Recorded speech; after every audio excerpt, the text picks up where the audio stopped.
All right, this is just going to be a quick recording on how to solve proportions to just refresh your memory, and the steps you're going to go through for this first activity are right here. So first you're going to set up your proportion, which just means two fractions equal to one another. And then we do our cross multiplying step. And then once we multiply, we just solve for the unknown variable. All right. So let's do this one, and I purposely put one a little more complicated, but then we'll do an easier one down here. So when I already have the proportion set up here, so I'm going to first do that cross multiplying step. So I would have a 3 and then times n minus 10. Now, something important to keep in mind here, let's keep those parentheses around n minus 10, because when we multiply a number times an expression, we have to remember to use distributive property. And then on this side, I'm going to have a 9 times an 8. So you just want to make sure you don't forget your equal sign. And so now I'm going to go ahead and have 3n minus 10 equals 72.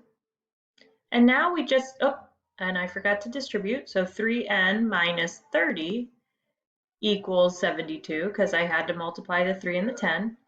Add the 30 over, and so I'm going to have 3n equals a 102. So now we divide by 3, and so n would be a 34, and that's the answer. All right, so if we do this next example here, this one we actually do have to do the first step, which is to write the proportion. So if I need to write the proportion, I'm going to say that 20 goes to n. So I'm going to set up a 20 to n as 12 goes to 30. All right. Now, when I solve this one, I'm going to get a 12n. So when I cross multiply, I would have a 12n equals, and if I cross multiply here, I'm going to get a 600. All right, so when I divide that, I'm going to get a value for n. So n equals 50. All right, now, one important thing I want you guys to just recognize, this was one way of setting it up.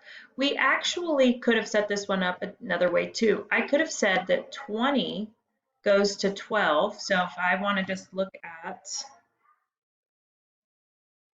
20 goes to 12 as, so this side to this side, as n goes to 30. I just want to show you guys when we cross multiply here, I still get a 12n equals 600. So the only reason I show you that, you guys, is just so as long as you stay consistent in your setups, you're going to get the right answer. The initial proportion does not have to be the same for everyone. What you're looking for is if this step is the same. So then notice you divide by 12, you divide by 12, and you get the exact same answer. All right.